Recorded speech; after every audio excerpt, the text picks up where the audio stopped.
Gasimbagane ne bannamawulire wasuzeeyo otya nno munnange awuliriza olunaku olwaleero lwa 6 ennaku z'omwezi zino ziri 7 omwezi gwa 9 omwaka 2024 essaawa ziri 4 zennyini wakayita tekunayita ddakiika nze Walusimbi Evans olwaleero gikutuusaako mu studios nina John Kakande ate nina ne Charles Rwomushana Aluna Kanabi yatuusa okwetonda kwe akyaliko emirimu egimukutta olwaleero tetujja kuba naye bannabutambala simanyi baba naatwegattako mukulu Muwanga Kivumbi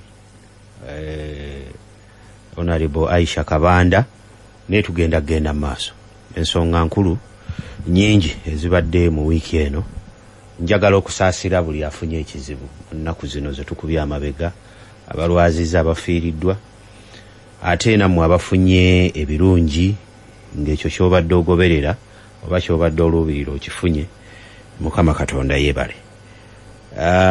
Ab'ennyumba yanku empijaawo twagala okusaasira kitaffe jjajja waffe muganda waffe Musoke ali ku kitanda embeera si nnungi mulagaawo naye katusabe Mukama Katonda amusuuse.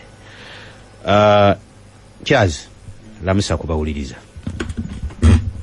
abatuwuliriza abaagalwa okusinga nnyo ab'emyoyo emirungi Katonda w'amaanyi Katonda wa kisa ate Imam Kasozi abagamba nti Korani egamba tusalaba kugisoma wawulira byayogera Katonda abonereza so alina bisatu w'amaanyi ekyokubiri wa kisa naye bw'asalawo mu bwekisa bweddewo abonereza naye nze musiima nnyo ndi mulamu.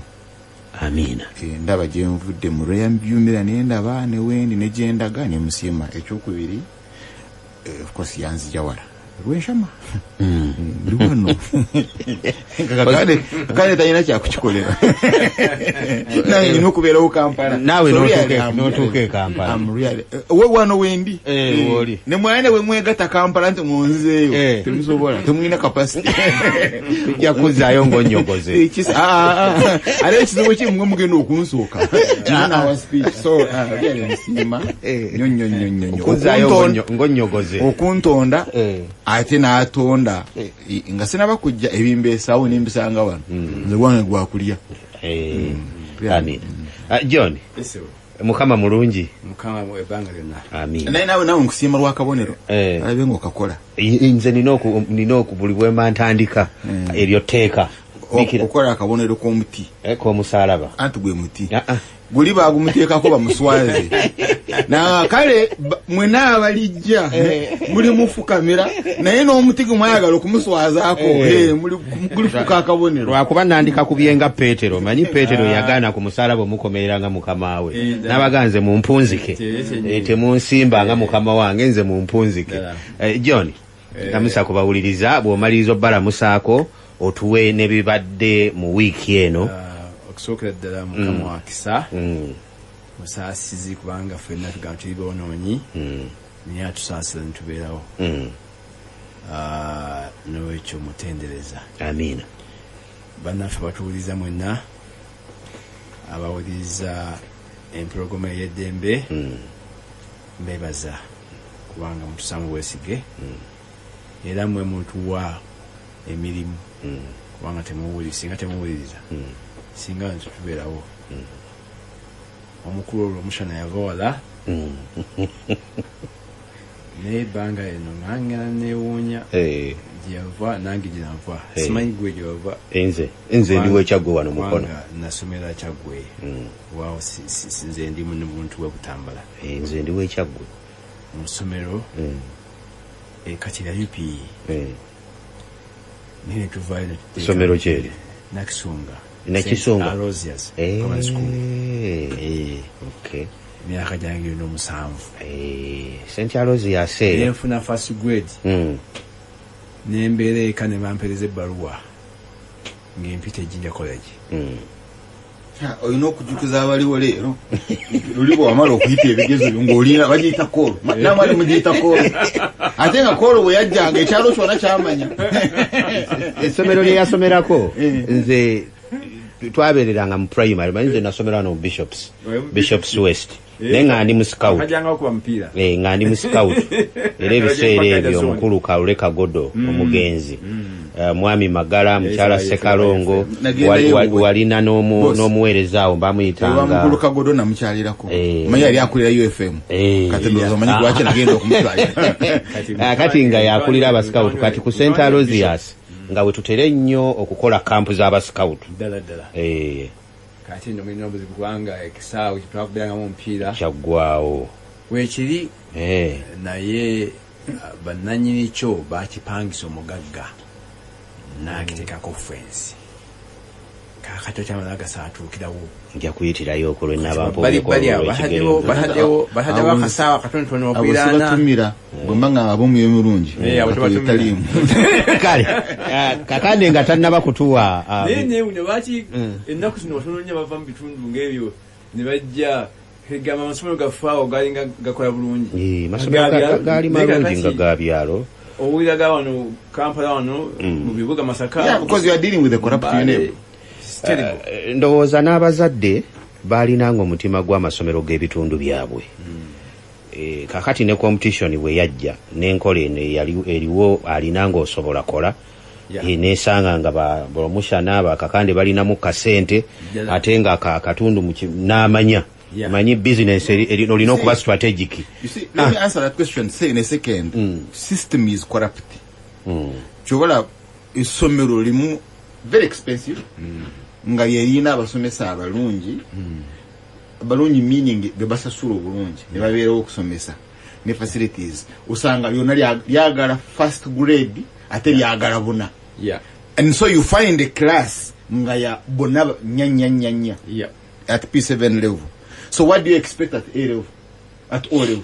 Katine A level atine ebyagala first grade and cream. Katinoza that what that school has is only cream. And is aiming at the university. Katine wasomesa abana only exams. Baba somesa exams because kusoma busomesa siko yiga. Ngapo watwalako history. Kati bagamba ati mu new curriculum ekibagala kujjawo. Naye ati munnange abazadde batandise ojuwulira etandise okubakamula new curriculum for lower secondary. Omanyi bwe bakamula omuzadde yeetaaga smartphone. Ennaku zino abaana kati amasomero gafuuse tourism centers nti teri somero kati okujjako agafa ag'omukyalo eyo erina okumala etaamu nga terirambudde balina okulambula mbu byebyo biri mu new curriculum bagende babirabeko ddala balina okubirambula era buli kaseera ate ensimbi nyingi era buli kaseera nze mbalina buli kaseera daddy weerezaayo 10 tugenda mu field wano daddy weerezaayo 8 tugenda wano. So instead of making education cheaper you're actually making it more expensive. Sad.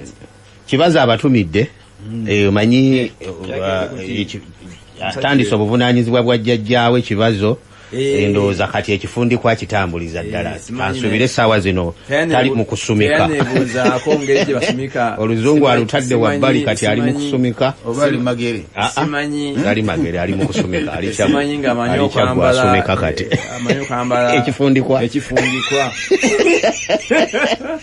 kibazo ayinza okyambalanga ettaayi basumukira mu kooti ekifundikwa jjajjaawo tokokola nti okyambadde ayinza okugenda n'amasuuti kale John tuwe ebibadde mu agenda mu t-shirt yatamanyi weekend yalookinga gwe omulabyeko ali mu t-shirt obuvunaanyizibwa bwa jjajjaawe atandise obutambuza kati ebigata byemwambala mu byetaki yamasandasande bitangira agenda ayambale ng'ali ne mu shoti.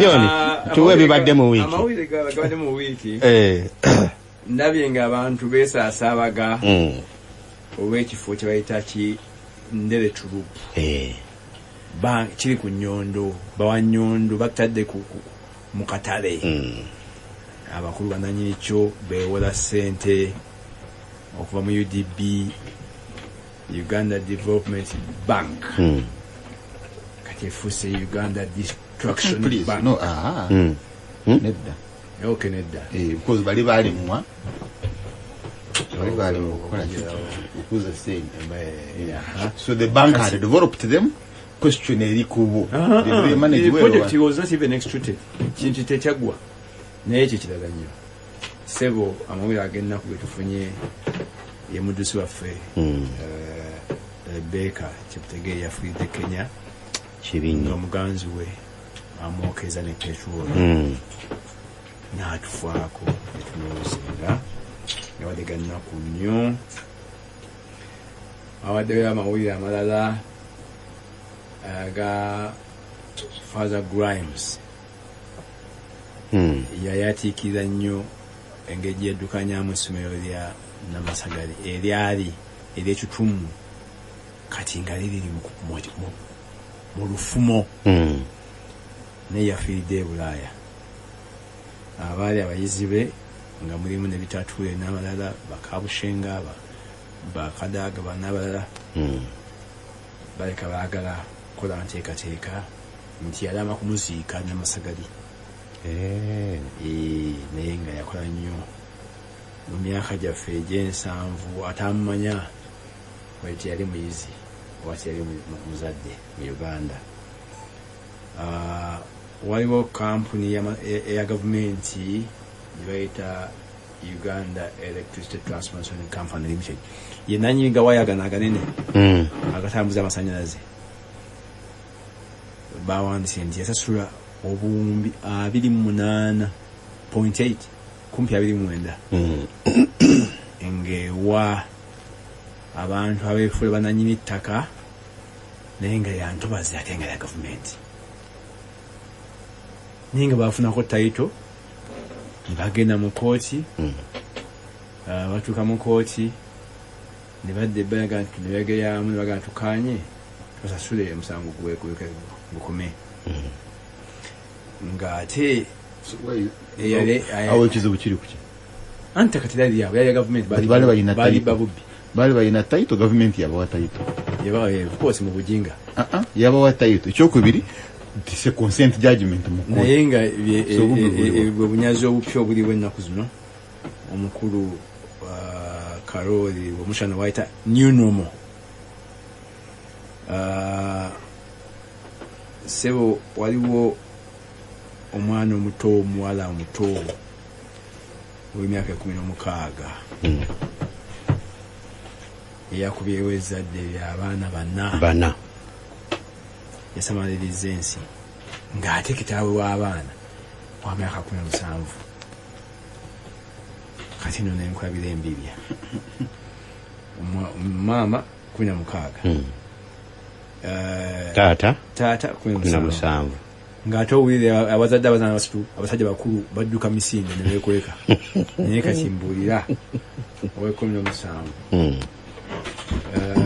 Museveni, President Museveni, Mwai Museveni ne ba MP badde mu kusinkana ne bavaayo nga bafunye okukkaanya nti ndowooza ekitongole ky'emmwanyi kigira kibeerawo emyaka 3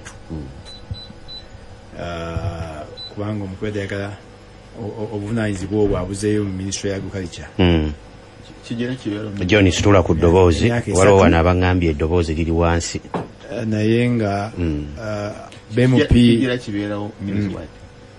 tikyali okugijjawo kiri bapostpone bagireyinze oba it's a transition kiveewo mpola mpola mu myezi 3 emyaka 3 kibe nga kivuddewo endi nga banza okuteekateeka government ministry okufuna okutala obuvunaanyizibwa oyo nawulidde mukulu Mwanga Kivumbi nga alidde mu ttama ayombera ob'ekitongole n'agamba nti ebirabo byonna bigende naye kyemmwanyi sigalewo naye kati ng'ejazze kirungi omukulu Robert Kyagulanyi, Bobi Wine yafunye ekiwundu ku kugulu. Engeri omubaka we Butambala munywanyi we Nfanfe waze wano anaatubuulira kubanga asomera kirabyeeko ekiwundu byonna bifaanana ekiwundu n'akawundu kyekimu kiwundu naye nga kigazi mukono kugulu nga wakusibye kitegeeza kiwundu kigazi yabaddewo naye bagamba nti yabadde tiyagaasi kusooka bali bagamba nti sasi tiyagaasi naye ne tiyagaasi akutta ssebo kakutula n'emikono kakubira ddala kati tiyagaasi atta akutula emikono that's the teargas canister teargas ereeta amaziga mu maaso. Gavumenti yalangiridde nti buli ettaka lyonna eriri mu Uganda bajja kulikolako valuation, bajja kuliwo omuwendo gwalyo ogulijjamu nti era nenga nti gavumenti ya Uganda nekikola nti bajja kukola survey of all the land in Uganda. Naye nga weewuunye baalemwa okusurveyinga border zonna n'okuzidemarcatinga, naye baagamba nti Uganda buli ttaka we liri they're going to do a survey baliteekako ne value zibeere mu ministry mu likodi mu digital emu ku audit queries eri common moral government agencies kwe kubanga ebitongole tebimanyi ttaka lyabyo abamu tebamanyi liriddawa abamu tebamanyi werikoma including nyinza okubuulira Makerere University eno gyolaba eka Abanyolo wali erinawo square miles eka Kabanyolo awo yalinga erinawo wadde ogisaako yalinga erinawo naye kakati banagenda okukola survey omujaasi omu yajja n'azimbako a primary school balina ettaka ebuyana president balina square miles 7 balina ettaka ekibuga balina ettaka ekololo John ensonga eyo tusooke omalirize tugitaanye bulungi nga liri buwanana tobimalangako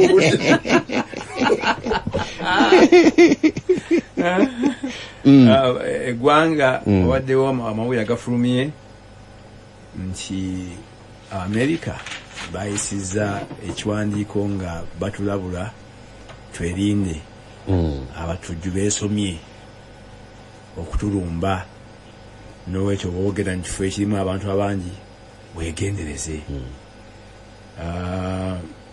Gavumenti yakkiriza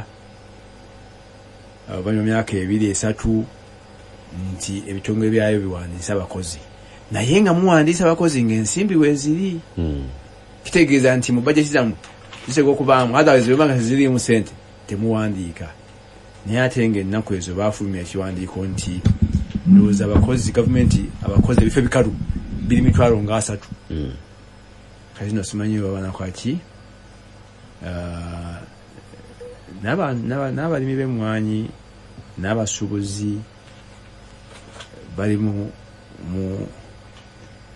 bweraliikirivu olw'enkola empya ereeteddwa okusookera ddala abazungu. Bagamba nti bajja kunywa kaawa waffe okujjako nga baluwa kamugendeddeko nti kaawa ono emmwanyi tezaalimwa bwebira. Awo nno kyandibadde kirungi singa bakola ne amendment negamba ensi yonna we batema ebibira kusimbamu sukaali ebikajjo kaawa yaabwe tegenda mawanga gange. Nene kaawa nayo tegenda. Katumale okuwummulamu tukomewo n'ezo ensonga ezigenda okutunuulirwako temuvaawo. Gasimbagane ne bannamawulire. Honorable Muwanga Kivumbi atuuse. John, tugenda kutandikirawo ku nsonga y'emmwanyi n'engeri abakulu gye babadde bagikolako bagyogeddeko na kiki ekiyinza okutaataaganya munnayuganda na kiki ekiyinza okumuyamba naddala mu mbeera gye tulimu ng'eggwanga ku nsonga y'emmwanyi. Ensonga eno tulina okugitunulira mbugazi bwayo kubanga kakati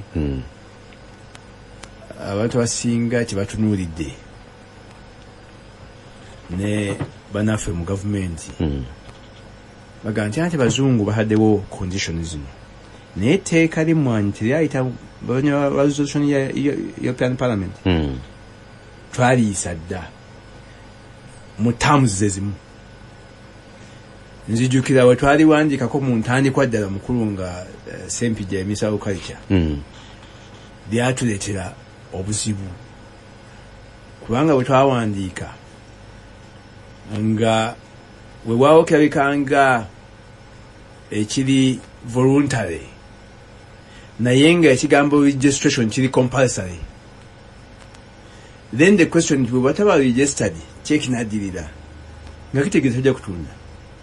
Kati bwe twawandiika ekyo ne bagamba nti twali tutabangudde emitima gy'abantu nti ffe twali tukoze entapute enkyamu. Omukulu namugamba nti anti aba New Vision abo bamawe ba Vision abo bakyamu teeka tapuse kifuanenge abantu nebekyawa naye egyo lyava nga principle yemu by the way netteeka ly'ebyennyanja nti omuntu yenna ali mu value chain y'ebyennyanja okuvira ddala ku muvubi otuuka ku mukyala abitunda mu katale aleeno ateekwa okuba nti ali registered, ndowooza some level ateekwa okuba nti ali licensed. N'emmwanyi process yemu nti okuvira ddala ku gwalima mutuufu baali bayitaddemu ka parts simanyi eventually baba bakajjamu nga kitakita n'okutestinga ettaka wezigenda okulimwa naye oluvannyuma ne bigenda nga palamenti bayitunulamu naye genda nga ebikendeezaamu. Of course tukkiriza ntuli mu nsi abantu abagula ebintu byaffe bateekawo condition zaabwe olw'ensonga emu. Ensangi zino abazungu abo bwenyoga abazungu ntwaliramu n'Abamerika n'Abakanada naki n'Abaustralia buli mweru atali mu Russia mu China n'omuyindi bo balowooza nti obulabe obusingira ddala mu nsi kati climate change kibatwala nti problem number one. N'olwekyo bagezaako okutulugunya ensi zaffe okukola bo kye balowooza ekisookedde basusse okusaanyaawo ensi nga balina amakolero mayitirivu nga amakolero gaabwe agamu gakoze ebintu bingi ebireeta obulabe naye kakati bo bakizudde nti global warming ensi eyongere bugumu buli kadde bagaa nti kibeerese bugumu bano abasaanyawo ebibira baleeta obuzibu. Bano abalunda ente ennaku zino eriyo movement mu America egaa nti n'ente nazo bandizigyewo kubanga obusa nabo bulina problem. Yes issue egenze balanye ya climate change kati mu nsi ezo tataddewo obukwakulizo bwe tegendereze n'amafuta gaffe n'amafuta gaffe tuyinza obutagamalamu mu ttaka kubanga waliwo movement erwanyisa amafuta gano agaffe aga petroli nga baga nti tanzigeze ku birala hydro solar kiki kakati bataddeko n'akazito okuva ebweru aga nti mmwe nki okulima nayejjukira nti abazungu bennyini bwe bajja emubende eyo ne basaanyaawo first of all nabagoba abantu bangi ku ttaka nga president bawadde aga nti abo mbawaddewo mutwaleyo no matter nti waliwo abantu ne basaanyaawo n'ekibira ne bagenda e Kalangala ensimbi eza developing ebinazi e Kalangala zaava Bulaaya kati bagenze ne Buvuma bagenze ne Bundi Bujo na wana ziva waabwe naye eyo shiyishu baga nti kireke mwanyi muzirima muzima mbibira niyo tumanyi nti mwanyi singa 90% wano traditional abe butambala abe chagwe abe buwe kuba basingo tibasaba nga bibira kwaki kulima mu mwanyi banafa bapya bazze n'ekyo nze nsubira nti gavumenti enakola ki owakuba tunyonka kuiza obuva mu bazungu egezeeko ekola enkola etaakose mulimi wa wansi tutya nti bayambe bwe tebakiteekesa ku registering okay no problem bagende mu bantu bafe mu byalo oli alina ka half acre quarter acre y'emiti bamuregistering ekyo nayo kiggwe bamulage n'enkola entuufu bastrengtheninge ministry ya agriculture oba ekitongole ky'emmwanyi kyewunyisa nti president ate kyaba yadaatunuddeko essira nga yakisaanyaawo ate yakiteekawo by the way yakiteekawo nga yakisaanyaawo okutuuka ababaka bamugamba nti anti erimi obuvunaanyizibwa gy'obutwala basiba mu workshop basiba mu international conference tebalina budde bwa mulimi bw'oba oyagala sekita eno etambule kati naawuliriza kubanga yawuliridde nga bagamba nti sebo n'akasimbi kawadde okufuna mu mwanyi ojja kafiirwa awo kwe kuwulirizaako n'agamba nti okay katugumiikirizeeko kubanga eri abaamu amagezi ate abantu beera nti kati gwe laba yunula eno ensimbi zino abayunula bali omusaala munene nnyo okusinga ba mu ministry naye ate omusaala omunene ani yagubawa omusaala gwa yunula omunene kagina yamala kuva mu URA n'agenda mu yunula n'amutwalira nti buno obusaala tebumala n'amugamba mwagala sente meka n'agubawa ate kati omwe agamba nti ebitongole bino biri ensimbi nnyingi nnyo ng'ate yakuleetinga disparity onfuna n'olwekyo epolisi eno egamba nti abantu balina okugoberera biri abazungu kubanga ebasinga bebanywa emwanyi ewaffe tebanywa nnyo kaawa situnywa nnyo kaawa batakawo na sente otusomesa okuginywa nakyo kyabubbi bagenda mu byalo bamwe kyabubbi naye babeere systematic nti enkola ennuŋŋamu yandigamba ebitundu ebirima bina birima emmwanyi bataddewo offices abantu banaagenda ne beewandiisa mu bitundu ebyo kubanga kijja kuba kyakabi nnyo ogamba nti kivumbi situmwandiise naye nemmwanyi nti kakati babanga tajja zitema by the way kakati nga nze ndi registered kakati gwe kilo eyanditunze 13,000 okuba toli registered nze nenjikugulako singi 1,000 kubanga nze ndi registered oba nenjikugulako 5 kubanga gwe toli authorized tolina nakyakkola ofuna nga bano issue ya illegals mu America bunyazi abantu abasinga twakitegeera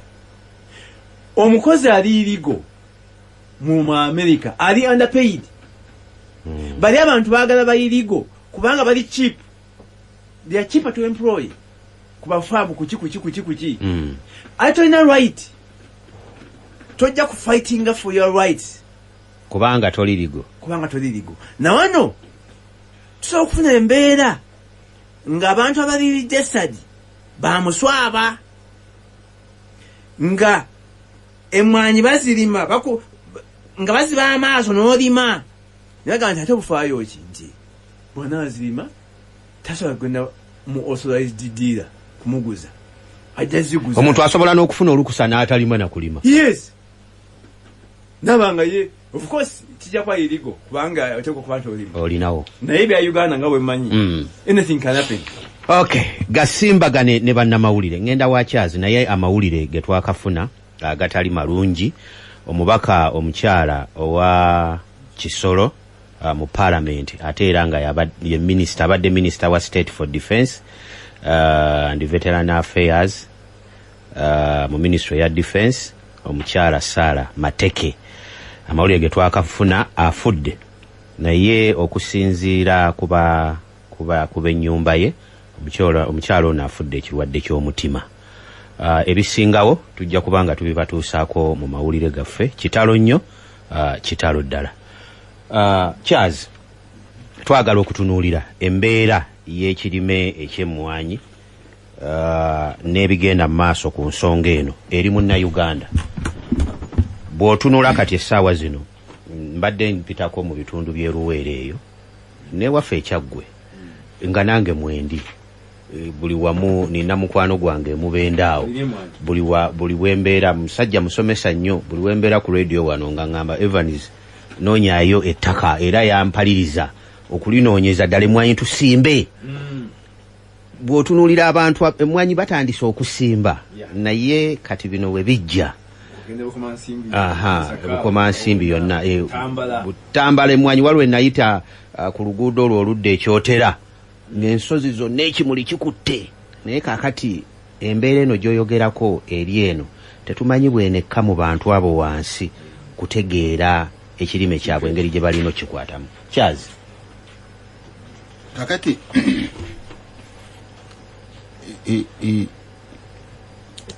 issue ennene yeriwa ensonga enkulu yeriwa the larger issue sintu lwakuba gavumenti esaasaanya sente nyingi mu boards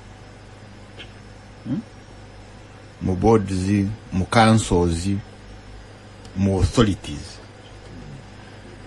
The larger issue eri nti because tulina okunoonya ku lwaki ono azijjawo ayagala kuzijjawo tayagala kuzijjawo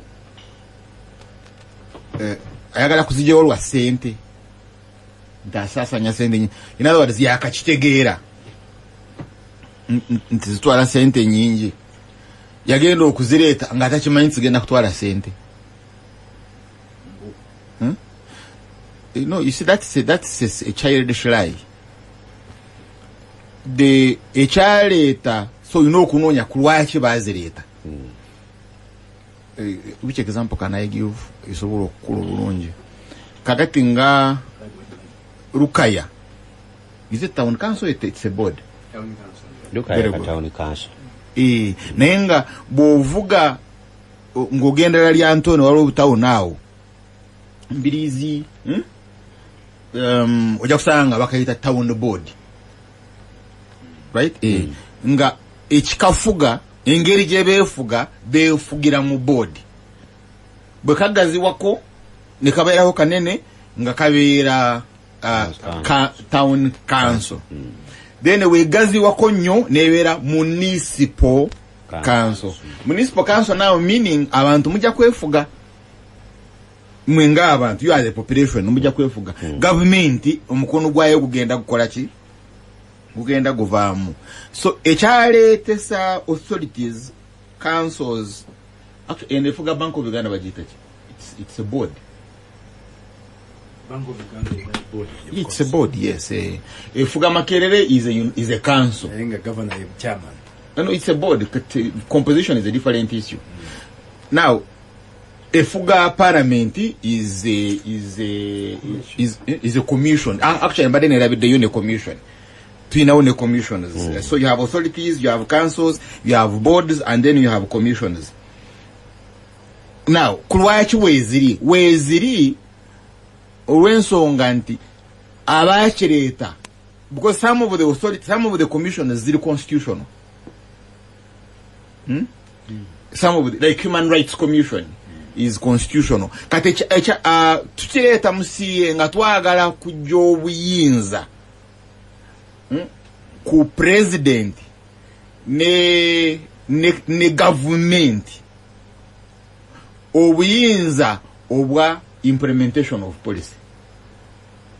Nti gwe nanyini radio Simba, nanyini waguru, if you are an individual, boboji registeringa as a company, kat company jakuba ne board, right? Then once wa board wabero bakujje ko obuyinza, you have power fine, but let's go genda okulagira dakiika gy'osomeddeko kino ekirango you get go timings nti kakati kanso kendeke ona akoleki ona amalirize then nyingizewo ngizere kirawo na cha approve nze mulala do we bring this mugasimbagane nayo mulala kati nanyini radio ayata ina kujawa nagamba kati wording eberebwe eti editing kino mukireke no bakimaze bukaziba atene mulangira mu abafu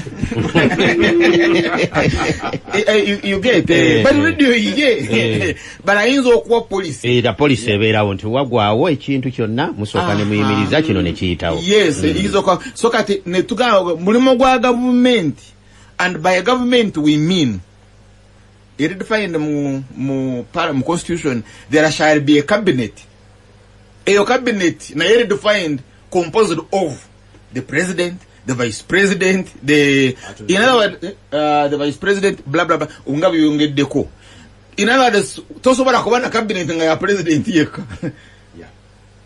So one will challenge it. That's why you cannot have the IGG nga ya IG Jomieka. You remember it was challenged mo so kate yo government eyo bwetura nga mukuru Museveni abachalinze ba minister ne bagamba kakati waberewo okulima omwanyi bagulime bweguti nawa that policy parliament neja approving not the law parliament nekola ki neja approving kakati ate si cabinet eyina to implement it to execute that policy so letugamba obo buyinza bubere muki ekigendererwa byali bingi nnyo so chovola ba ne appointment of some of those people nga president ne minister tabina mu buyinza bali bagala bukendere byokusanga kati nga bakiyonga aberi javude na abera vice chancellor na akulira university no initially it was the law but kati nga wayino okubawo process are you really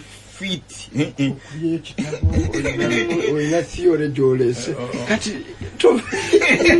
are you really fit why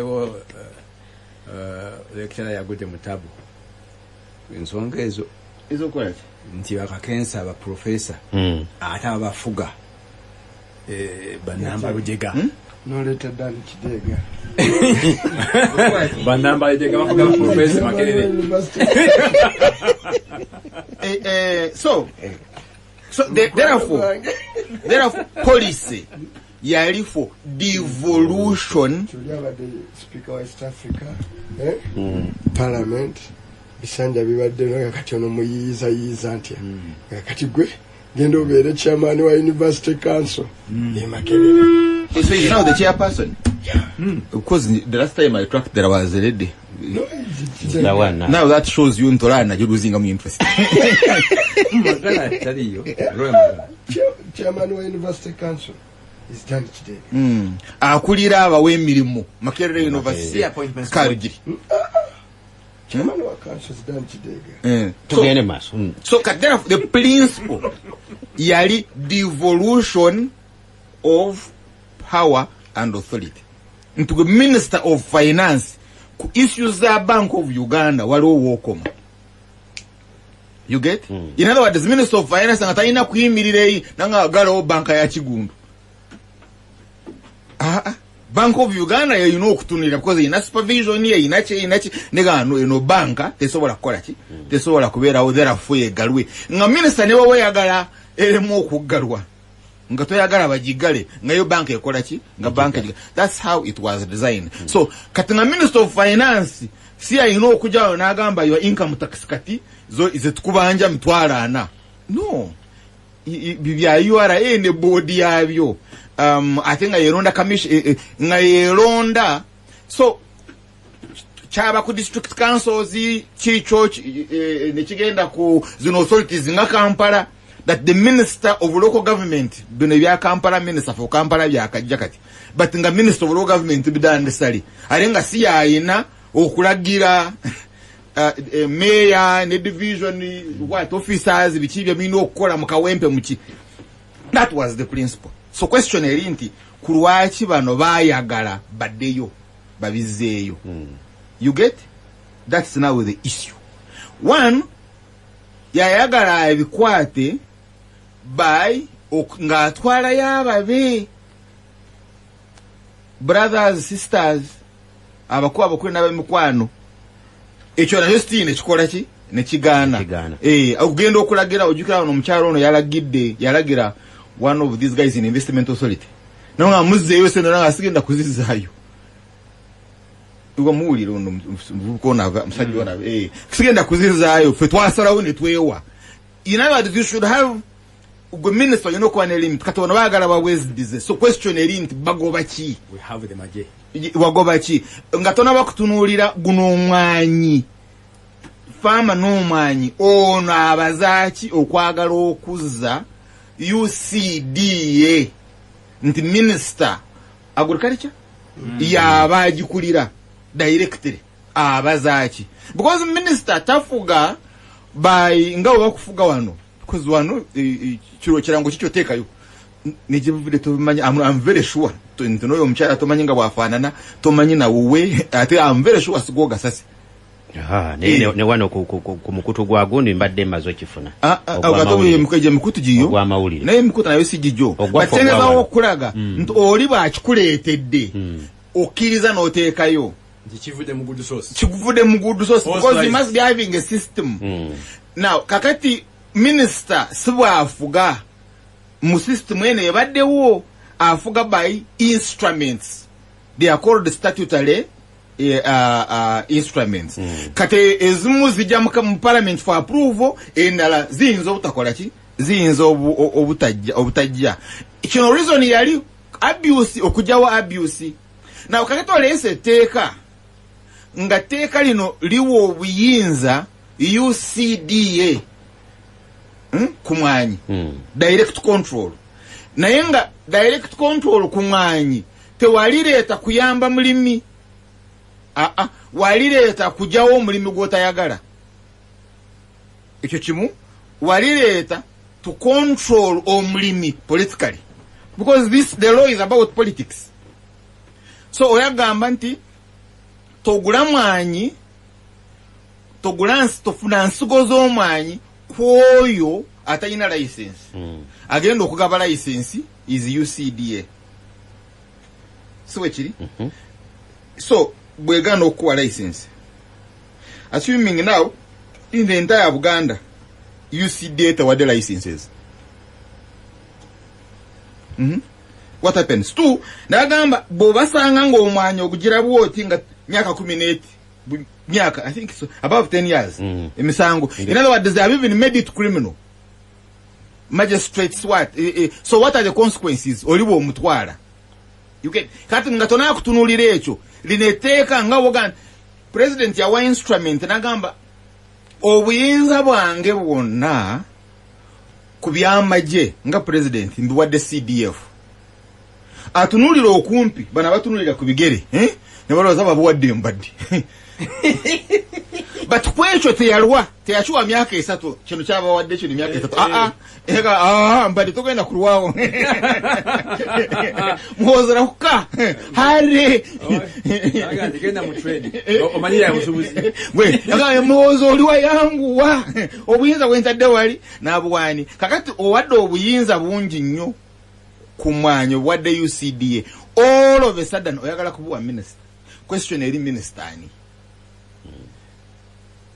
bomana bwoto kukimuwa n'obuwa katana agenda okubeera minister that's why katwa yala bitegera agenda mu Western Uganda awali amata what has happened with milk nga waliyo direct operation engeri jabaji kutula now who has milk who is the producer of milk gendo ulire okoleka survey okwate ku mutima because my mother akwatanga ku mutuba ati na ulira temperature nga ono musugunu musuja munji nnyo and to confirm tukubadde munji echupa za mutadde kono zakawera munana kati gundu kubadde munji nnyo kakati genda yo nawo okwate ko balimi ko balunzi ku mutwe bwoto labe engeri je bakaba ku mata the intervention this direct intervention ya basajja bano kumata ekivuddeyo balwamirama obayingiridde waawo mu byamata what is going on and this is home area kakati ono minister bwanajja Bogans Katumba wamala omwengudo nga bweziri then nozo ono mukyala Luweero ngita because katakulira Luweero sama mugerwa Luweero omukyala owalwero waliwo kisama mugerwa waliwo ebiseera nga omukyala yani Alice Kaboyo omugoberera. Are you following Alice Kaboyo Luweero? Are you sure? Mpwira agamba abantu tebannafuna nsimbi za ali mu kulwanagana sente zifunike. kaisimu ntayagala sente bafune zirema. So kyazi kino kirekawa omulimi kirekawa mu Uganda ensonga eno. So kakati nabo oyagala kugenda ku mulimi ekisooka is the consciousness. Omulimi ono alimu omwanyi is patriotic. Alumirwa gwanga. Bwaba alumirwa gwanga therefore katamanyi is he conscious or ali conscious nti guno omwanyi is a strategic crop. Guleta dola. In other words, gulima gulete dola. Because that's the most important nankan element kumwanyi. Nti it's a foreign exchange earner. Strategic foreign exchange earner. I think it's second to gold. Yes. Yes. Kadibia gold temububuza. If you have actually kwetagana UCDA ya gold. But that's the result of the issue. Now, omulimi bwabali kuleveyo. Then the second area erinti abuza dole yo bweje kolaki. Oyo mulimi ugoyogerako. Singanza omulimi ali kuleveyo. Guno omwanyi ngulima Uganda efune dola. Ekyokubiri therefore netaga control on that dollar. Netaga kuba na buyinza. Bwe manonda mwanga kivumbi tubyane mupi. Mulonda sikutunulira consolidated fund ey'omusolo yokka. But even to look at the reserves, the foreign currency reserves. Kanomanti, yes, now I'm dealing with the conscious mulimi. But omulimi gwoyina, including n'abamukunga, mwanyi terimba biche byona programs zemuwulira, is about omulimi kumuwa obusente. Tafaayo oba peneti yazimuwadde ne peneti abazaaki. Tebamukwata kasaya akola ki afuna. In other words, he is a slave of your currency. Bine simple, you can get them, you can print them and give them money. But chobola omulimi anywa coffee in some countries now ayali conscious agamba njagala kumanya omwanyi gwenywa oli agufunamu the history behind the coffee. Some now coffee shops abayagala kumanya guno omwanyi guvaawa guva Rwenzori nga sinaba gunywa aberwenzori gubakyusiza bulamu they better gasimbagane ne bannamawulire tuumulamu nkomawo ne Honorable Muwanga Kivumbi temuvaawo simbagane ne bannamawulire Honorable Muwanga na bino ebyabazungu kyovala batwetaaga mu global power play twetaaga strong players kakobere ku mafuta ge tugenda kufuna mineral export mu mineral za tugenda kutunda wano ye measure ya ba Museveni nga global leaders kyabazungu bwe baba babireta tuba bagala kutwale a 70-year-old ani Raila Odinga muko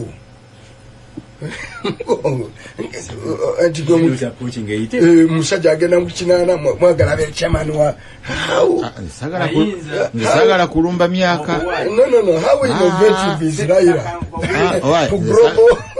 sagala kulumba myaka eriso ly'omukulu awaddugala we walaba tambula kunyonyi from Nairobi Addis Ababa n'atebaka n'atafuruta agati mwagala abereyo wa global champion a champion in Africa 80 years old muba muyina ebizibu because you want to sort out an issue in Kenya mujewon kakanda abatemine tibamanyi abagala kumanya crisis yagwawo yasokera ku Kasoli nazi kuno ngewaffe mu byalo ojjako omuno ogwazza obulungi n'ogutema negukala nemuguteeka ku kibanyi waggulu enkuba olutonnya ebiro ebisooka nemugjayo kasooli wammwe musimba okwongerezaako nze jjajja bwe nakulanga ekyo tukikola naye nga ne wabbali tulinawo ennimiro gye twayitanga ey'ebimererezi nga bwe tutema muwogo ng'emiti tusuulaawo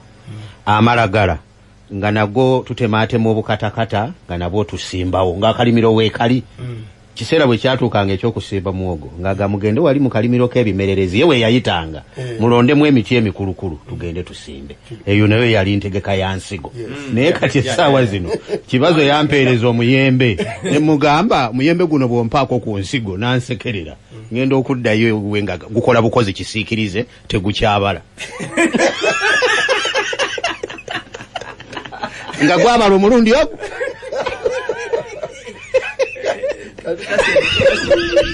tojja kukozesa kibazo as an example because he's a very poor farmer. Honorable Kenda Mas, whose experience here bwe yali malumonde. Kankuweyo another interesting twist. Waliwo mukwano gwange obi wange ali mu bende eyo yagenda mu kulima hash ovacado ennaku zino owulira toko naye ennaku zino yankubira akasimu era kati nti watoko atatubuuliriza nangamu naye ebintu bino bya hash tebitegereka nti first of all bano aba Uganda batwala ewe bagamba nti quality yaffe sinungi nawe twagigula yaha kakati ennaku zino bannayuganda abo baddiira baleese bannakenya ate kati bannakenya bamugula hash ovacado ne bamutwala Kenya. Otherwise wano mulala agula mu India alina manve. Those are the only people who are dealing. Kati naga nti kakati awo abanakenya bakuwayo 3,000 buli kilo ya hash kubanga wana bala for export nachi obama oyogera mu nusu kasanvu kanana umaife tuchikira balimi bosimba shikedo 10 yes oba wa mukisa nnyo asatu okukula goa saga kujano ku twalamu n'ekirala nga bw'ogenda nga bw'okiikirira abalimi ate nga gwe owa Buganda otuukeko n'ekayunga waliyo enkola etuuseeyo gye baŋŋambye ate n'engirondoola nako naliyo wiiki eno ng'etandika kati abalimi babagulako ebinaanaasi nga tekinnakula bajja ne babibagulako naye bakigambibwa bannakenya ate bwe bamaliriza ne babaga ate kino si kinene kino tekikuze bulungi so neyo nayo nsonga genda ebito so kati abantu njega kusokera ku kasooli kwa kyaba hitting hard government kanti through operation restoration tugenda bawanga kasooli wabwerere buli planting season era abantu nga basimba line balinda ba veterani abo babawe kasooli ne bakikola ennaku zino minisitule nti ate tukyayina sente zigula kasooli zibawandokwa zabwerere n'olwekyo mwekulirenga open market nali njogera n'omusajja omulimu wa kasooli omanyi kilo bwegula kati nga ate you can't even be sure nti ali genuine one nankali mu container minimum 15 kirem ozabange entono but to omulimi wa bulijjo mutonya ntuyo ayagala okusimba ika ya kasooli obagenda kusimba ika 5 ogateko ndikati olina okugula ebijimusa oyo kasooli olina okumufuuyira olina okukola biki twajjawo mu myaka bano sponsoring ow'obwereere antiru ziri ensigo zisanyeewo bezama okusana kati mwefeeko nga bakutrapinze oli yali adda n'agira kasooli ono gwe waliwo bw'omusimba sizoni ono tosobola kumuggyako nsigo ekusimbira sizoni endala n'abala kyekimu kati kasooli n'afuuka kasooli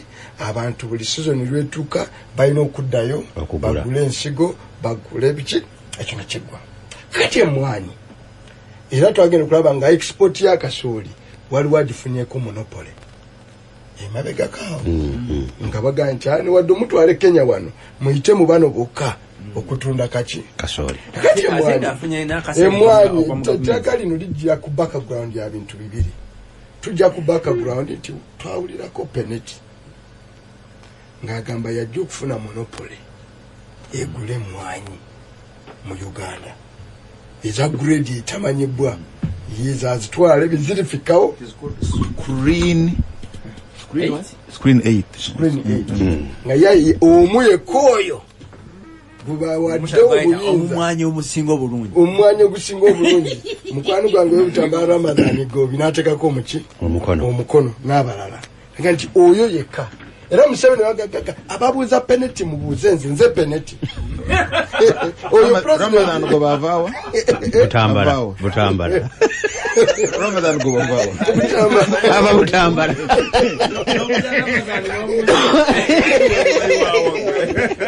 Najiwako omukono endagaano. Museveni wamugati babuuza penalty kubye mwanya kati nze penalty nze nyini mubiveeko. Kakati penalty natona kubaho kanko information how it works.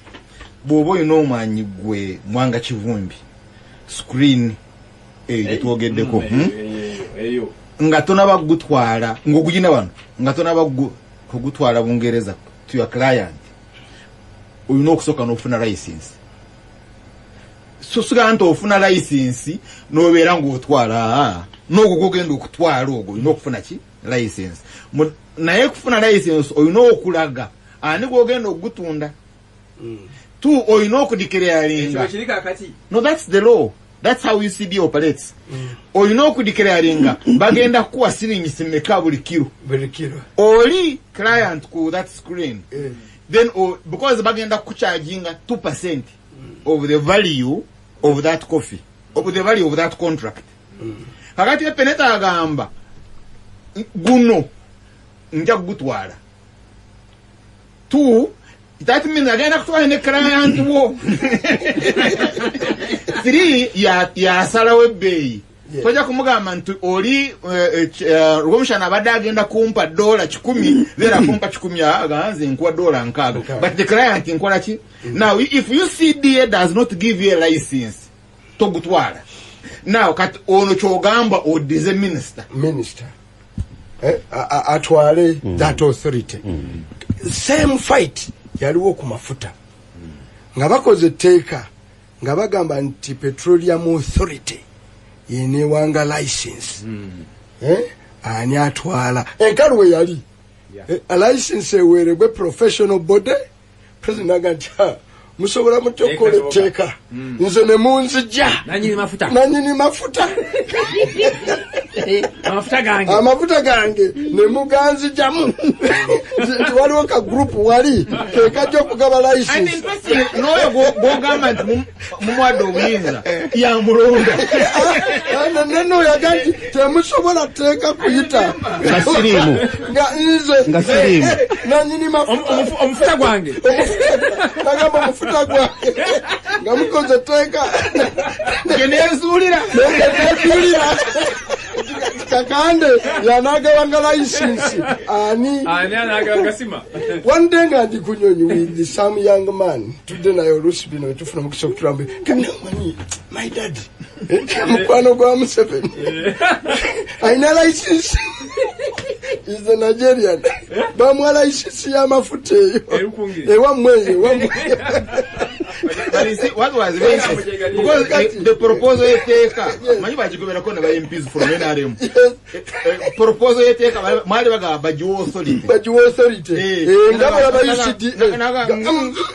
Our wins over, but we know where our minister. We know where our by the wins of our minister, Zembo Mazika.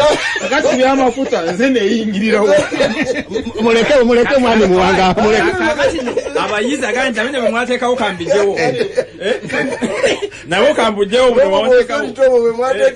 Nabo kambujewo. Nabo munakole kaketala. Today, you know, and people should study these things. You know, ngeita mudiru ne vital. Negati no kujama fute bweru katyogaleta. Yeah. Mwina muntu oku. Gomu. Bana babadde balina era egatundira Mombasa. It's making money. I've been looking at the audit reports. Now, you trend. Trend, yeah. Kakati, penalty. What are we talking about? Bolabanga, 2 players at play. And you understand, Ruabogo, nzenjakwa direct jakwita mubyamwe byagindi. Bamwita Odrek. Ruabogo mukodomi wachi. nga bali sebo yonga konti mwami nga bali n'emikwano gyo bakabushenga bakola obulimiro kabushenga tandi awo kabakola obulimiro nabo ne baga mwanye eno naye what amazed me bebajja okusisinkana committee ya budget bali bagala upwards of $1 billion ogenda okupromotinga emwanyi coffee ku 20 million bags no but boss mu coffee growing ku marketing marketing era obuduka buno bwe yaggulawo Yugoslavia eyo o president kaushenga mweleke kubanga jiwe yaboneka bali mbadde manyi John yagamumuleka ayinza okuddamu okumpita kitegeredde nsimwanga kivumbi talina kisa wana badokira nti yes kabushenga leta idea naye ne bamuyisaawo mwana wata ali munnakuwa sebo omukulu kyatatugamba nti omukulu President Museveni yaita committee yenyini ya budget. Yes, chimbadde bagamba. Nagamba nti ensimbi zo zino okubera mu budget. Nagamba temuzikwatako. Okusoka kumanya the matter was 35 billion. 35 billion. Bagala 100 ne kuno bafunako 35 billion.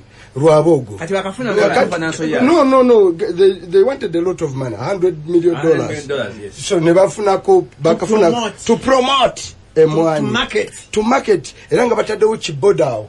Kati yonayongo ku kizigo kweri waliwo ne ya penalty kululi wali etetera kumwanyi ati what are we talking about emwanyi olwaleero nga tukulina 8.4 million bags twafunye 1.4 billion dollars kitegeeza twafunye trillion 5 mu mwanyi ezazi senga tuhitinga 20 million bags kitegeeza nti eyo business ya 10 trillion ez'emwanyi ozireke mu kakampani kebaita UCDA nga be balinako kitegeeza nti bwe banobanga okontrolingako oli yakayanira amafuta nti munzija muca mu ddiiru y'amafuta business volume yayo ku mwaka ya centimeka nganti kakati olwaleero zino bwe mufuna $20 million bags mujja kuba mwogera ku business ya 10 trillion eza Uganda eyakayanira amafuta nti muganzijamu mutya g'amafuta annually gali gagenda kuleeta meka nanka ne projection yagamba yajja kufuna annually to $1 to $2 billion. $1 to $2 billion.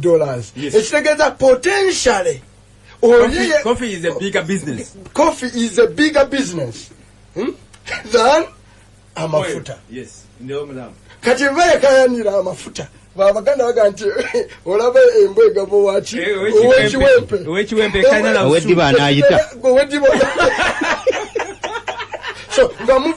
so what is the struggle about? Struggle wesinga okubeera kati ani ayina ku business and the forecast is there. Senga tugenda ku rate kwetuli ne mwanyi terimba n'ebirala n'amaanyi kati ge batadde mu buli mwanyi mu next 5 years tujja kuba tusobola okufuna that target. Kati target eyo mwanyi ezo ani azirimu kiringa olwaleero ask I know because I deal with these issues nzimani ask them bakubulire bani abayina license ku mineral za Uganda. Just go and ask them.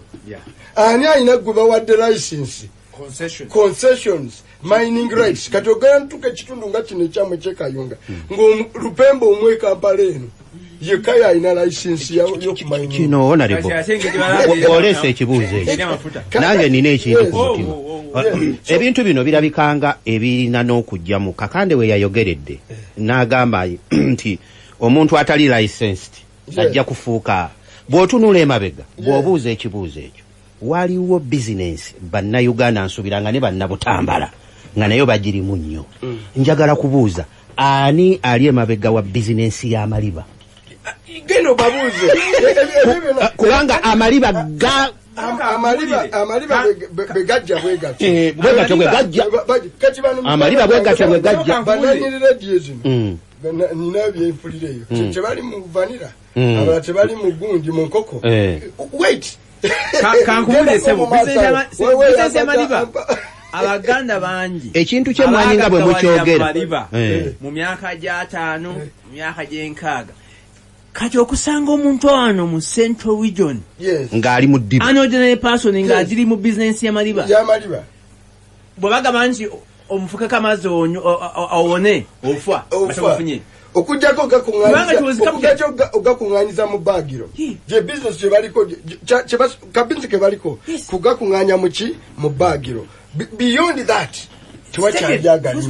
tewakyali agalimu era kumwanyi because wali omusajja bangambye naye nga wa NRM yabadde mu caucus avangulu yagambye tuyambe mukulu Museveni ki UCDA kitte by the I'm not campaigning for UCDA nokujimanya sijimanyi tuyambe because nabe Buganda Central Region ne Western nawe abafuka abavu nga ffe ye abada mobilizing Northern Uganda muwagire but nonya mind ajijawa why do you think internal reform emala wo mwanyi elwanyisa mwanyi kakati I don't think elwanyisa mwanyi but mugenda kufuna kye twafuna because fe twafuna mu Western Uganda nti emwanyi yavamu banyankole kweterana wajulirako there was nga wala Masaka growers mali mwina union kakati eri abantu bekunga ne bakola banyankole kweterana and it was so powerful but engeri mukuru sale je agiriyawo and by the way mukuru kere bakanwanaho is behind this policy I know yes ye policy ye never go antikatumanigo bijavo manjafu ababutambala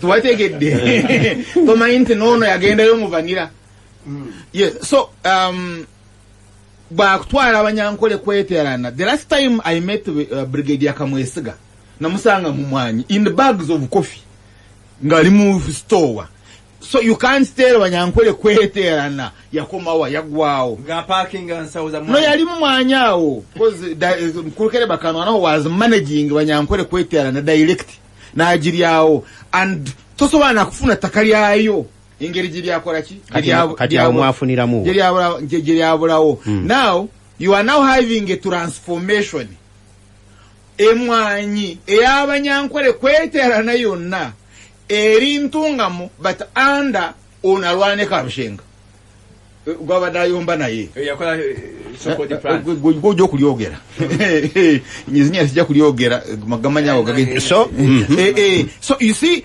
on mind ye from 1986 because bajaba wamba mwanyi kifuba then areke yasoko kurutinga was coffee direct but from then cooperatives wana basitwalezo omwanyi but olaba kimutwalide 30 years journey kato emwanyi eyabanyankole bonna nga begasse gugenda wa muntu omu and geno no statement je yabawa nanga abana bagaba peneti mubaveeko mumukoleki nzi peneti gwano emwambe eri ngagula wo that facility so it's a peneti it's and tagenda kuvaawo so in other words there is a journey of control of coffee question erinti eragawa no atajana tetandise naye Milton Obote ani ali in charge of course Oitojo and Obote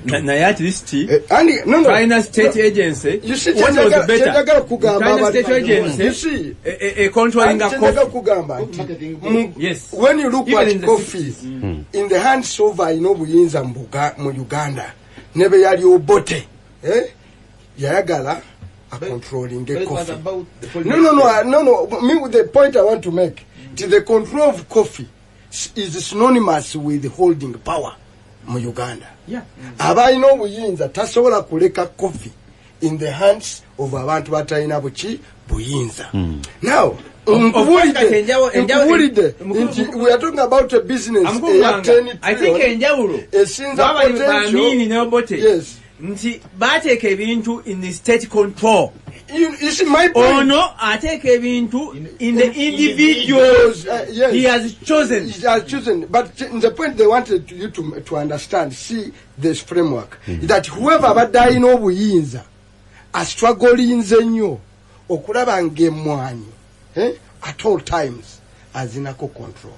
Ngaba olwayo ng'oyagala big battle genda ku mineral ndabo n'omuwala Nyamutoro abiyogeza akaebyo tabitegera. So abiyogeza akaebyo Salo Pendi, but you are not sure Nyamutoro is not a construct. And Salo Pendi be yagenda n'atandika okwogera ku bya mineral teyasulako kuba minister up to now. Tabidanga. One presidency as a backup bench now. Ntiani badachi buwida chiyasange. Na ye yasanga ngoku chizigo. So the struggle for coffee now, at 10 trillion potential, is the struggle ya nyana abano buyinza wano. Norecho President Museveni beyakayanira control ya mafuta.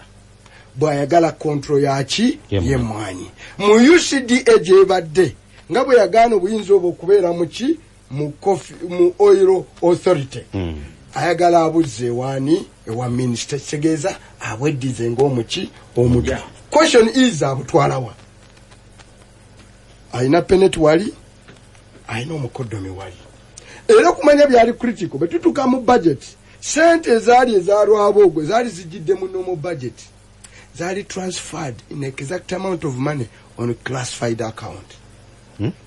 Bazi jenu zetujitunulira ko gikozesa ki matter of state security. Era boboyagala nze chairman wa park olwalero boboyagala big struggle behind the scene jembadde nyina is to tell the speaker park committee etunula mu classified tulibyogerako olundi mpa committee empera ini tyatunuddeko ku ki classified ne bambulira committee eyo ani aliko the speaker then jikulira the speaker head your committee etuna mu classified nangamba magogo ye oli bwayitaba bintu bya household. No, mpio mulala nawe kakati yanete kaliga gwe chapa paka board kulira reporting wa speaker. So I can tell you going over ahead. Yeah, I can tell you nente beshogira ebisaga nyo bigenda mu wano kati mbadde mbagamba nkyero gye batwala kakanda mawule tojja gasakira wanate anga ayogedde mu ngajjoero ntibadde commission jetu asikiraba mbadde njagamba isi walumanga kyotagoberera njagala okitegeere from today. Classified kitegeza sports tosobola kugobera bintu bya classified nga tomanyi bintu bya sports choma gogo kyababeerayo kakati gene mpola kakati you see the problem is eyo sente z'emmwanyi ezalwabogo gye zagenda. So what are we dealing with? Olwakyo volaba unlike other laws twatekinze and I have issues with some other actors wane waffe sometimes tetumanyi be extremely important. The coffee bill in it transfer is a game changer waffe. The biggest test by the way kwali mu parliament gye baali babaddeko nayo bino ebirala bikibi there is to fix. Naye omuntu wa bulijjo mutonya ntuuyo kankwe natuse waffe mu byalo nga bazzeemu kuvuga ku motoka zebayita mwanyi zakola ki zabala. For the first time nasanze abazadde nga baddayo nga baga nti bank slip zaffe twamaze ddo zikola ki okuzijjuza.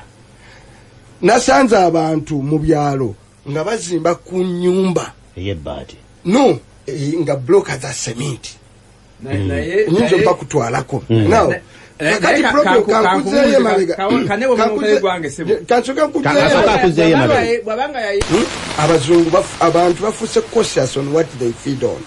Kati gwe oyagala product at an international level quality you don't compromise. Era mwana wange kakande abantu baffe mu byalo ne batandika okugula amatundubaali okwanikako ki emmwanyi sitowa mwe bazitegeka ne baziteekamu ku seminti zibeeremu buli byo tubasabye tebibalemesezza kulima ki mwanyi era production omuntu wano eyalima emmwanyi okuva ku mirembe gy'abajjajjaffe nga bakimanyi amatundiro alina okubaawo olwaniko lulina okubaawo oba siminti omanyi nti olwaniko lwalinga lwa seminti mu lujja lw'omuki so bino si bipya ewaffe abantu bagamba to stick with the quality si bipya era tetukola campaign bagamba nti mulirakisinge ku bya quality awo tujja kuba tuli baki bakyamu the campaign egenda okubaawo which we are starting kulwokubiri and it's going to be marathon in Buganda caucus tugandi consult on this law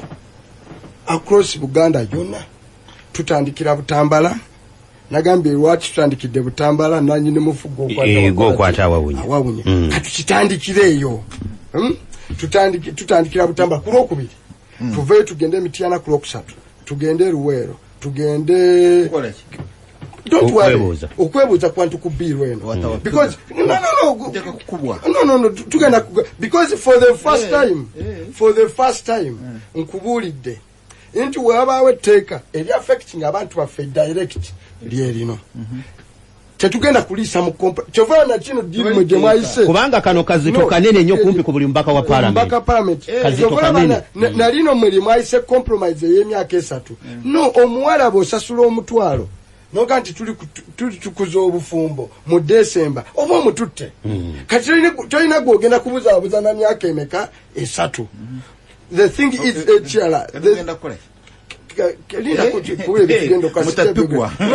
so nga kyapa kati kandigeko official nga kulira ababaka abava mu Buganda okutandika n'olwokubiri buli each alumirire emmwanyi tutandika campaign is going to last 7 days natwetolodde ebitundu bya Buganda every day meeting si rallies tusasudde good enough kokasi yaffe badde ina ku sente njikutte bulungi twesasulidde tusasula tenti tuyita abalimi b'emmwanyi tubeebuuzeeko sebo nti ono agala zitwala tetugenda kukkiriza Museveni twala mmwanyi mu kimpukumpuku bw'aba yagala jje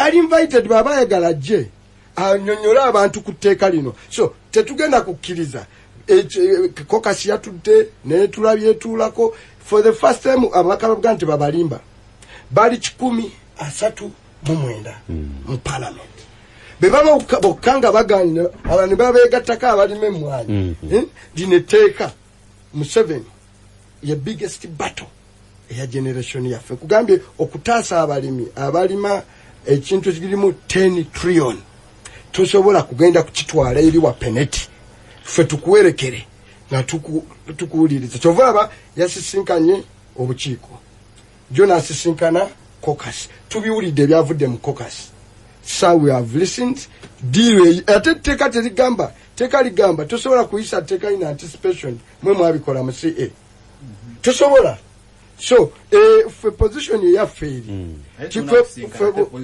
no twatuziza ne press conference as a caucus netu taking a position lineteka baliteke mu kasero bebali babategese emyaka 3 gye bagamba bali bawo parliament gasimbagane ne bannamawulire kuleta teeka lino and tugenda dirwanirako iyo no yitajukwatako okubiri ampulirizo omulungi gasimbagane ne bannamawulire zisembera okuwera ettaano ekitundu ku mukaaga tujja kuba tufundikira temuvaawo tukomawo gasimbagane ne bannamawulire ensonga eyo y'emmwanyi omanyi waliwo ekibuuzo bannayuganda ennaku zino engombe eziriwo naye nga mmwe bano bye babagambye mubiwulira nze nkiresaawo John ensonga y'okuvaluinga ettaka eyo nayo kati weeri tusigaze obudde butono njagadde buli omu abeeko kyakyogerako ensonga y'ettaka yemu ku nsonga enkulu ennyo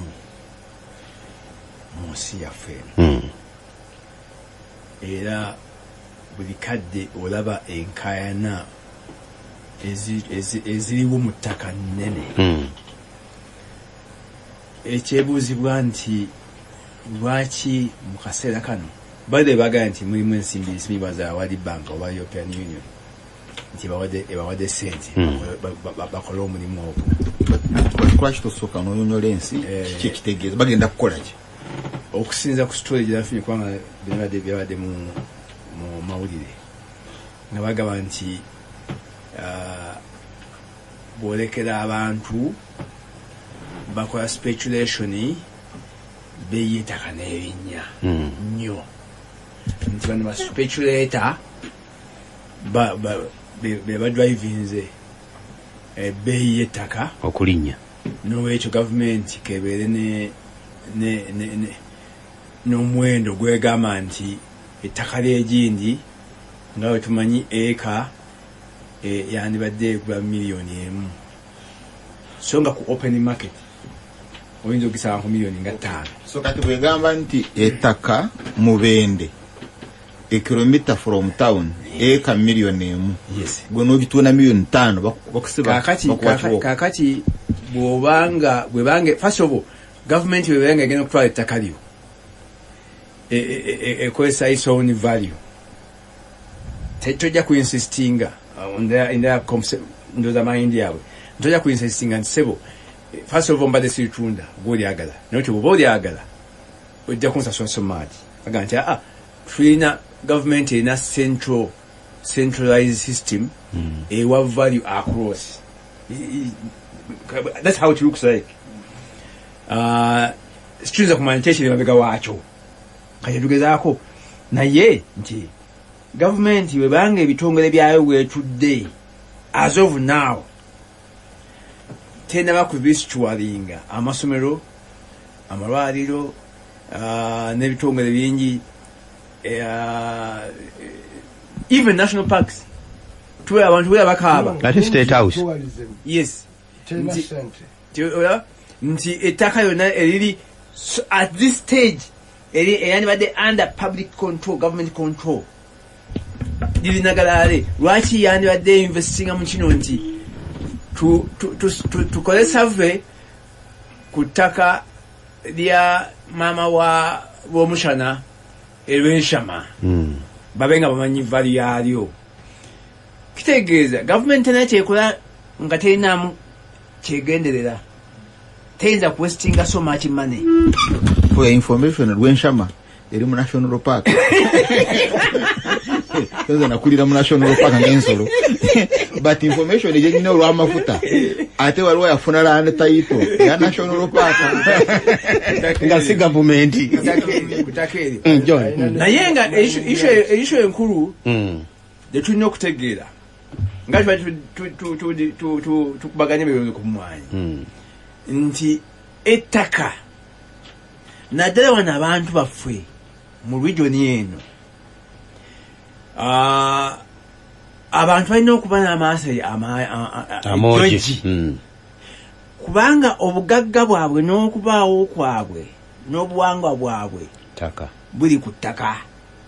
Nalabye egyo wano singa oli wampologoma nze ndi wafumbe n'ebiri ewaffe si birungi. Nalabye ab'empologoma nga bagamba nti omukulu waabwe oba Kasole bwe yafudde nga oli abagamba mugamuziikawo iri ttaka lyange siyagala mu kulaba mulambo gwa musajja oyo wano yabadde olutalo amaanyi nga alinawo ne kaliizi kawuuba owedde nga yalitwala bwetabe bawugi ebintu ebyo gavumenti bereeta mu mpolampola kimpukumpuku toyinza kumanya enkya kyejja kwogera onfuna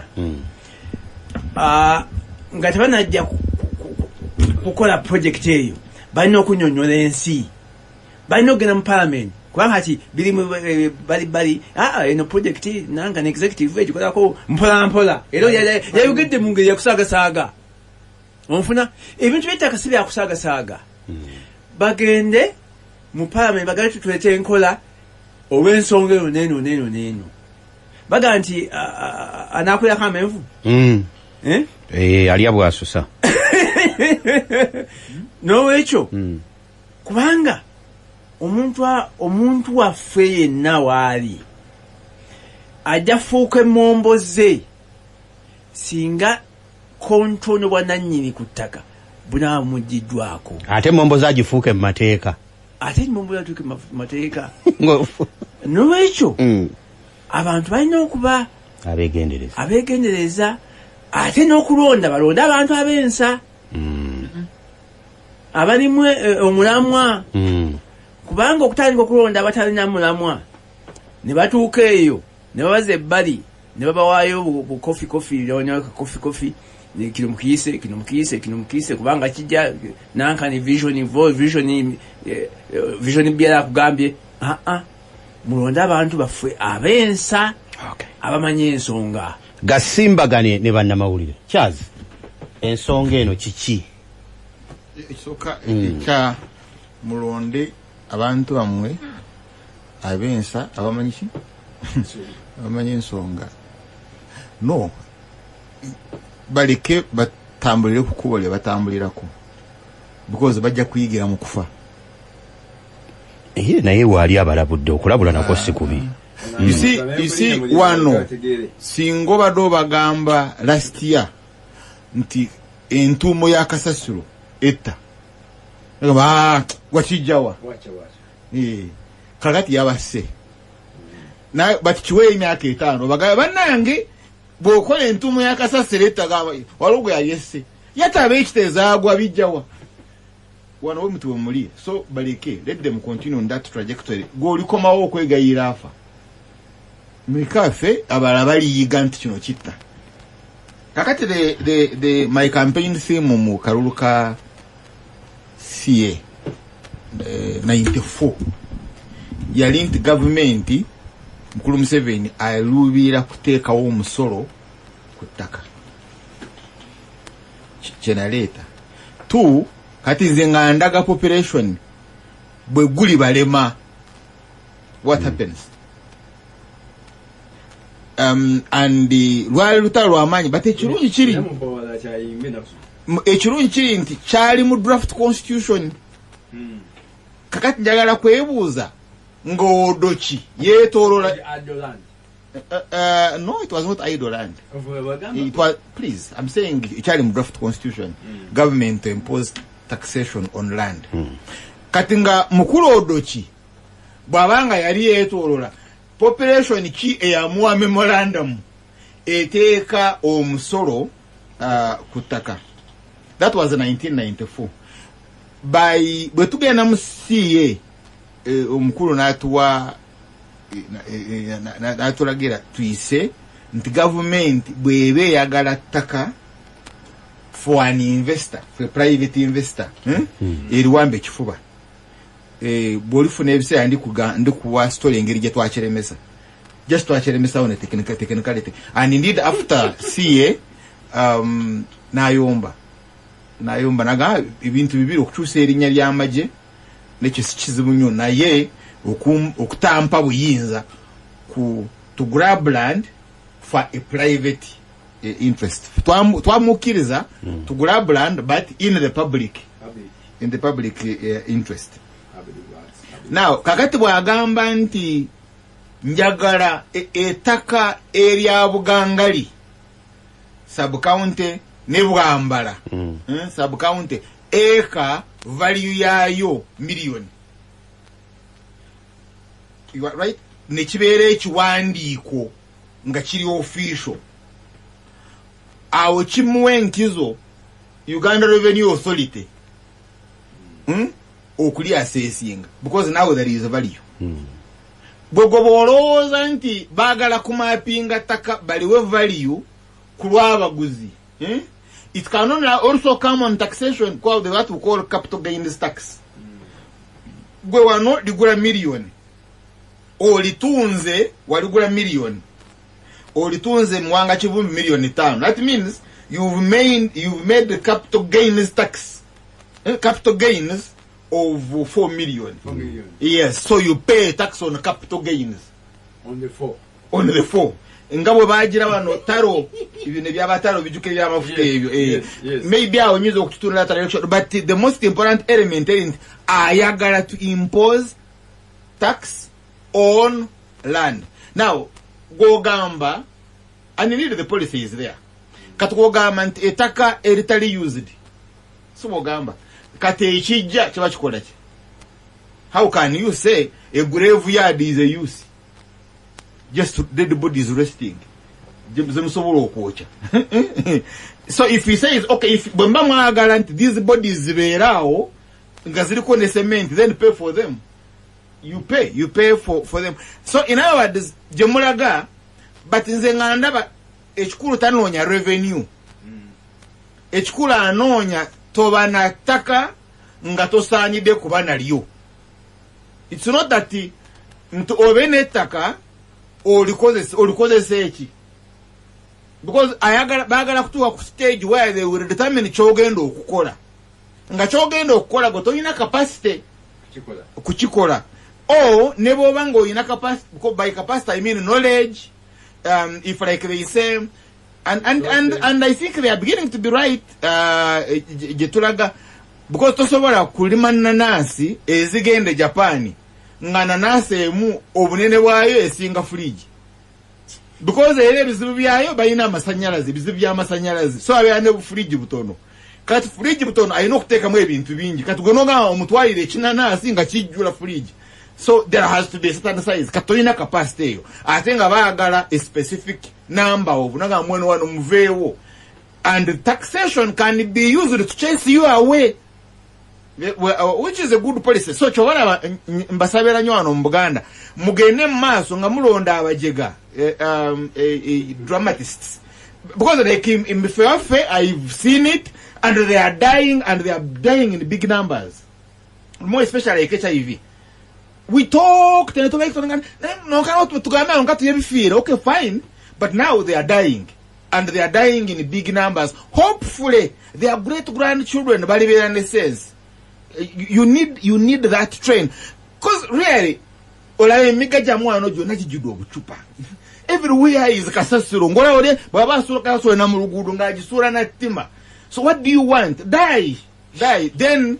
Bazukulu zaba mwebe mulizala bali wana amagezi gasimbagane ne bannamawulire enkomawo ne Honorable Muwanga Kivumbi gasimbagane ne bannamawulire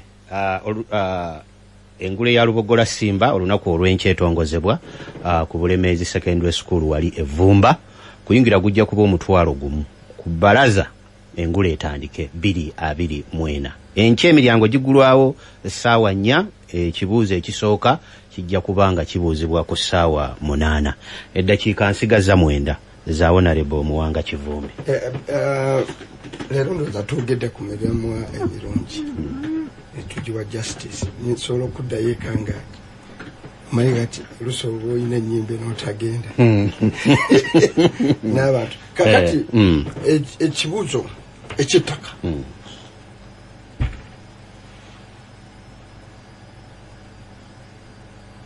ttaka lyani eriri mu mikono gy'abantu ery'abalwenshama kambere brief olw'obudde Buganda yokka yeyina ettaka ery'emirundi 3 erisooka yeyina ettaka ate abantu agatwannyonnyole bulungi kwetooga ku ttaka lwo kati campaign erowooza nti bwe mugyogerako mwogera ku lya Kabaka ku ttaka lya Buganda lyonna Kabaka n'Obwakabaka buyinako square miles 10 ku mutwalo gumu mu 8 ati nze bayinako square miles 10 bw'ogisa ku percentage liri less than 5%. Nolwekyo bwe twogera ku by'ettaka mmejale abantu ba Buganda balowoozesa n'abafuga wano tituba tuwogera ku by'emmengo yemu ku misconception ti omanyi bana ab'Obwakabaka abalwanya ttaka lya Kabaka ku lya Buganda liriko square miles ona 1,000 webyetoolodde Kabaka okuli erya Kabaka n'amagombolola biki 10 akanaana ka private mile abantu individual chikakande omushana bananyiniko kikanana kali mu mikono gy'abantu private individual akenda kalimu emiteeke emeka govora 18 tolako akenda kalimu emiteeke emeka 2 oba 3 kayina abafunako kati obwannanyini nabo abalinga aba private mail abafuna freehold. Okay? Abo tetumanyi benkanawa bebagenda mu CA bano barwomushana bakwata kenda ne bakagabira bebayagala baelo naga nti buli asangibwa ng'abadde alina liizi nga alina liizi kati ye permanent asanga nga ne bali jema item will become serious nga ne Kagame omusanga nga president wa Rwanda naye nge Uganda aina square miles zezize bazimuwa bwerere bana yaziza wa ila kakande mbu yazizayo nennaku ennyingi okufuna kakande nennaku ennyingi nyombu yalizayo okufuna 10 luli okufuna 10 luli Rwigema ne Kagame balwana actually mwana badembo wane ku 10 kakati nabo batwalako portion kati nabawo omuteeko omulala abo bali kenda kukenda so akanana ne kati eddala erya free jesimanyi bulungi bugazi bwali akanana kwoyogerako ke kalinga waffe wowulira nti wasekiboobo wano wagonda wakakande era bika ebisinga n'abantu b'abantu abasinga ddala hamu mukasa sorry not sekiboobo hamu mukasa wogenderayo olabye olwobudde maliriza kufuusa manyi agenda kufuna olw'omushana genda kweyita sekiboobo olwakadde ettaka eddala erisigadde litali ku freehold liri mu miteeko emirala ebiri kuliko abalina college